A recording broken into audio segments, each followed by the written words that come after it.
Hey everybody, welcome to Killing Time. This is the show that searches for entertainment that does not suck or sock. I am the inevitable Ayaz Akhtar. Inevitable. Yes, inevitable. I mean, inevitable. You can't get away from it. It's going to happen. As much as I try, I end up being me every freaking day. It's inevitable. I understand. I am the inevitable Ayaz Akhtar. With me, as always, is the man of 1,082 nicknames at this point. His name is the Juice Pop, the man who will thrash you with his belly, the Florida Gator, the High Roller, the Otter Divider, Just Bob, otherwise known as JB. Here he is, also known as Rob. Hello. Hello. How are you today? I am excellent. How are you? I don't know what an Otter Divider does, and I don't know what you did to deserve that nickname, but the last time we were hanging out and everybody would say, Otter Divider, and I was like, what does that even mean? That is a story for another time, because that's a whole other level of entertainment. Today, let's talk about anything. I think there's a new show from Marvel called Iron Fist out. I have watched none of it due to other reviews I've heard. You've seen some of it. Tell me what you think of it. Okay, first let me give you a quick synopsis for anybody who doesn't know what this is about.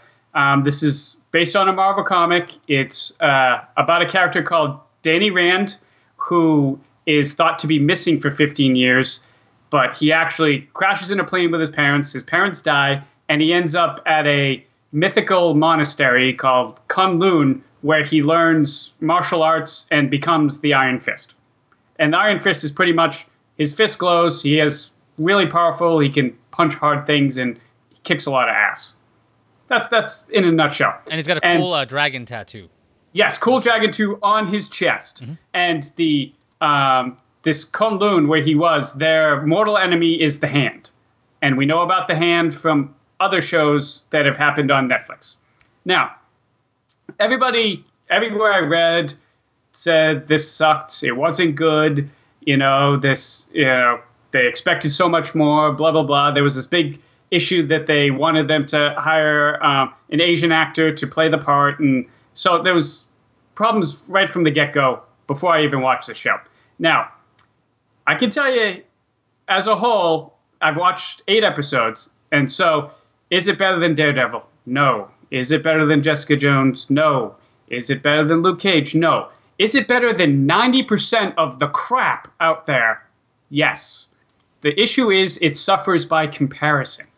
So it is a very good show, but if you try and compare it to how great the Netflix Marvel properties have been, it's going to suffer.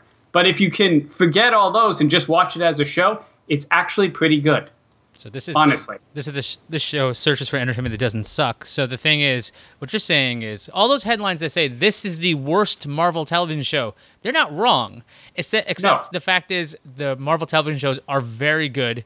But then again, if you compared it to, can you name a show it's better than? Is it better than like the OA? Is it better than? It can't be better than Stranger Things. I'm trying to think. It's not better than Stranger Things. I liked it better than OA. If we're looking at Netflix properties, I liked it better than the Sense8. It had a little bit more cohesiveness. Some of the actors are really good. Others aren't so good. I think it also suffers because the other shows had such good villains. You had really good villains in each of the shows. And this one, it's the Hand. It's kind of too all-encompassing, if you know what I mean. You don't have that one really evil, great character, like the Kingpin or David Tennant from Jessica Jones. You know what I'm saying? Mm-hmm. I see what you're saying. So the question, though, is there a lot of jokes about the Hand versus the Fist? Because it seems a little like a rock, paper, scissors joke. No. There aren't a lot of jokes. There is some humor in the show. It lacks a little bit there. I have some issues with the actor they got to play Danny Rand. Mm. He kind of, his character, the way he plays the character changes from beginning of the season to the middle of the season, which is okay, but you kind of pick up on the fact that he's playing the character differently. So is it like an uncharacteristic change due to the story? Yes. No, it's not due to the story. He just starts playing the character differently. And the same thing happens with another character who plays like his foster sister kind of thing. But that's beside the point. Like I said, I found it entertaining. Now, one caveat is I really like martial arts things, as people know who've watched the show. Mm-hmm. The martial arts choreography is great. and I really like seeing people kick each other's butts. So that helps me like the show, I think, a lot. And I also like a lot of crappy martial arts movies, so that might factor into this a little bit. So if you're not looking for necessarily realism in your martial arts, although you're watching a show called Iron Fist. Actually, it's other than when he uses the Iron Fist, it's the martial arts are more realistic than like a Crouching Tiger, Hidden Dragon type thing. Well, they're not doing like wire work and stuff like that. I mean, you believe everything except the Iron Fist stuff that people could do. Now, you were mentioning this controversy of not hiring an Asian actor. Now, correct me if I'm wrong, or if you have the memory of this at all, because this is based on my comic book memory. I don't remember Iron Fist being Asian. He isn't. He's an American. He's the son of a guy who owns a big company in New York, and so the character's supposed to be, Anglo-Saxon white kid who ends up. It's supposed to be, he ends up in this monastery as like a fish out of water kind of thing. The issue was, that people had was they thought that they should reimagine the show and make him Asian. It couldn't be. I mean, that wouldn't be such a huge departure. It wouldn't be that far off, because you can also have an Asian American who gets sent over there for some reason. That sounds fine too. I think their issue was, so we're looking at the Defenders. We have Luke Cage, who's obviously black. We have white guy who's Daredevil. We have a girl who's Jessica Jones. So why can't we round it out and have an Asian? I don't know, but we have a Catholic in Daredevil, so that's kind of a different kind of minority. Yes, yes. Now, for those of you who think now we're hating on everybody, this is not true. I went to 12 years at Catholic school. Yep. The Otter Divider here is Catholic, so no beef against that whatsoever. Nope. Just saying, like, that is a minority. And but that is a big part of his character too. A minority in the comics and in the show. Yeah. And we're talking about Rand being a wasp, essentially. So yeah. And that's a big part of his character, is that he was a wasp. He went and joined this monastery, and now he's back. So it's interesting. Is the most racially charged episode of this show. Yes. No one will ever see it just because I forgot to publish it. But long story short, at least give it past the first episode, because the first episode was rough. Give it to the third or fourth, and then decide if you don't like it or not. But like I said, if you compare it to the other Marvel properties, you're just going in expecting failure. Now, is this a show that kids can watch? Or is this a show that's teenagers only? What do you think this is? Or where's the starting age? I think kids could watch it, especially if they like martial arts. I mean, there's not too much adult stuff. There's not a lot of, not a lot of sex, not a lot of swears. There is some blood at times. People like your son would be fine, but he's really into bloody things. Well, no, he's not into bloody things. He understands them to. He understands bloody things. Like there's a part where somebody cuts off a finger and something like that. Well, what? To be fair, the bloody thing that my kid saw was Kung Fury, which was so far over the. That was over the top. That it kind of bordered on cartoon, and I don't want him to watch anything like that again. It was just kind of like, oh crud, he picked it, and now we're watching this, and now I have to explain Nazis, boomboxes, and cutting men in half. I'd say PG-13 ish. Okay. Yeah, I'd say PG-13 ish. So it's a show I should give a shot. Maybe I just can't get into it. I don't know. You were never a fan of the character. No, I wasn't even. And it was the same reason you didn't really get into Luke Cage either, because you weren't really a fan of the character. But I wasn't a fan of Jessica Jones either. But the thing is, the story was really strong, and I watched Kristen Ritter on a lot of things, so I think that actually got me in. I didn't. Right, you liked the actress, and that got you into the show, and once you saw the show, it was so tight. I mean, the writing was good, the acting was good. I mean, that was, it's hard to really say that wasn't the best of the shows. I mean, that was awesome. They were having fun with the show. That's the other thing. There's some serious topics in there, but there's a lot of fun to the characters. There's a lot of darkness to them. A lot of alcoholism with Jessica Jones, and there's violence, but there's a lot of sex and humor, because if you're going to be living like that, you might as well have some fun with it. Daredevil does sometimes take itself seriously. Season 2, I don't think, took itself as seriously, but it kind of ramped up the stakes, as it were. Right.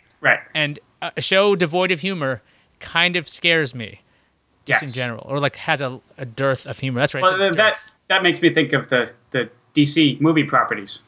Not touching that at all. But let me touch that. This is a good time to jump. Touch it. Okay, so I watched the Justice League trailer, and I gotta say, after watching that and then seeing all the trailers for Suicide Squad before it came out, DC kills it in the trailers. They make the movies look awesome in these trailers. They have great music in the background. I think in the Justice League they have Come Together. I don't know whose version it is in the background playing, but which is awesome. It is Aerosmith. Aerosmith. Just, the fact that, it made me want to watch the movie, and I said, no, I know it's still going to screw me. But the same thing happened with Suicide Squad. I loved the trailers, was so excited for the movie, and then the movie was just a letdown. Yeah, so I saw the trailer as well, and Yeah. I saw the teaser for the trailer first. And I'm like, well, this teaser looks really just dour. It looks so just glum, and it's going to be bad. Then I watched the 2.5 minute trailer. I was surprised by its tone. It definitely it's cut really well. There's Come Together, and then there's a Black Stripe song. Is that there? White Stripes. White Stripe song, yeah. One of their songs, and it's kind of seems like it's going to be like, oh, team is forming. And then they show what the villain is going to be. And not that they show Darkseid in general, but you see the paratroopers and everything. And it seems fun in the trailer. And I'm trying to figure this out. As we're talking, I'm realizing that that's a really hard concept to explain. By the way, yeah, we got a Superman, there's an alien. But there's another dude, Darkseid. And he's got this whole army. And he's coming. He's coming to take over the Earth. Okay, everybody cool with this? That's the story. Yeah. And there's these boxes called Mother Boxes, and they've had this that's been on the Earth for a while. Oh, it's an extremely confusing story. That's the story. So that's some heavy shit. With Marvel, at least, they were like, look, here's like 15 films, and now we're in space, and there's a spaceman, a purple man, who wants to kill everybody. Okay? Yeah. We're going to explain how he's obsessed with death, and we'll get to that. But this other guy, who lives in Apocalypse, okay, I don't know how they're going to do it. Now, maybe they can do it. No. Maybe there's a way to do it. The Flash still looks funny. Aquaman seems like a badass. Wonder Woman seems kind of funny, but it seems there was some funny banter between the characters, Batman and Aquaman and Wonder Woman. But you never know what's going to happen. Don't like the banter for Batman. I will try to believe the Batman of this world. I am desperately trying. Yeah. But quippy Batman? Where's this from? I can get quippy Aquaman because it's like, dude, I'm freaking Aquaman. Yeah. Who the hell came up with that? It's off. You're at least a bat. Yeah. And Wonder Woman seems, the general, so that's, straightforward. I get that. She's going to be kind of like that square character, kind of like Captain America. She's also supposed to, have about 100 years on any of them, so. She's got maturity, Yeah. So you got that, and you've got the Batman, and you've got the Aquaman, you got the Flash, who seems like is a lot of fun, and then there's Cyborg, who seems like he's Iron Man Jr. Yeah. I don't know. I didn't get much of him. I didn't get a feel for him from the trailer. And the inevitable return of Superman. So there's a lot. Which they didn't tease in the trailer, which was good, even though everybody knows it's happening. Well, we got months. Yes. Like when we first saw the Superman Batman trailers, they were like, here's Doomsday, and here's this other stuff, and we're going to kill him, and we're going to do this. Like, then by the end, you're like, they gave us the whole movie. Like, why did you... And not to beat a dead horse, but I did not watch the Spider-Man trailer, but I have heard it gave away tons of things from the movie. Oh, that's a bummer. I haven't watched it at all. I haven't, and I purposely am not watching it because someone told me it gave away a bunch of cool stuff from the movie. So I'm like, right. nope. I've heard about this. It actually gives you a bit of insight to Vulture. So that's a whole other thing. I'll get to that when we get to that. But yeah, I saw the trailer for Justice League, like we said. Don't want to keep doing this. You're right. That's just going to be a new spin-off show, beating the dead horse, analyzing Batman vs. Superman minute by minute every episode. That's all we're going to do. I know other podcasts do that. We're going to do that on this show. Why? Because we can't get over it. It's like, okay, we're analyzing minute 1 to 2. It's also very desaturated. And hey, is that a comedian? Whoa. Anyway, speaking of comedian, let's talk about Jeffrey Dean Morgan, who played the comedian and also played Thomas Wayne. He's on The Walking Dead, and we're going to talk about The Walking Dead season finale. And let me do my impression of Walking Dead in general. Okay, let's do it. Here's previously on The Walking Dead. We can't do it. We have to do it. But we can't do it. If you go up there, you get killed. But there's no other choice. You are way in over your head. Then next. I'm so fucking tired of the show. Yeah. What's your opinion? Completely agree. I feel like they change the cast of characters, especially the bad guys, but it's the same damn thing over and over again. I feel like I need something new. I don't know what. I forgot to mention in the previously, but you gotta trust them. We can't trust them. Oh God, yeah. It's yeah. Actually, but I did. Jeffrey Dean Morgan did breathe some life because that character's kind of cool. Oh yeah, look, I think the acting is fine. I think the direction is fine. No, I'm wrong on the direction. I'm really getting tired of the pacing of the show because Yes. I get that there's so much heaviness to everything that's happening, but there is a hell of a lot of silence on this show. There's a lot of like, I'm going to tell you something that's important, and we're going to watch you ruminate for a good 30 minutes. seconds. Yeah. And then we'll come back, and I'll say something else, and you will ruminate, kind of grimace. And that's how I feel like when I'm watching this. Now, Jeffrey Dean Morgan, now when he talks, because Liz and I were talking about this, why Jeffrey Dean Morgan is different than everybody else on the show, or his character Negan. When he says something, and he tells it to the other person, you're watching him, because you don't know what the hell he's going to do. You don't know if he's going to smash you in the face with a bat. You don't know if he's going to laugh. You don't know if he's going to give you a kiss or something. He just kind of Or make you spaghetti. He just, that's not, if you haven't seen the show, that's a thing. Yeah. He plays all of these emotions on his face, and you're reading it. He's so good. And He's it goes every which excellent. way.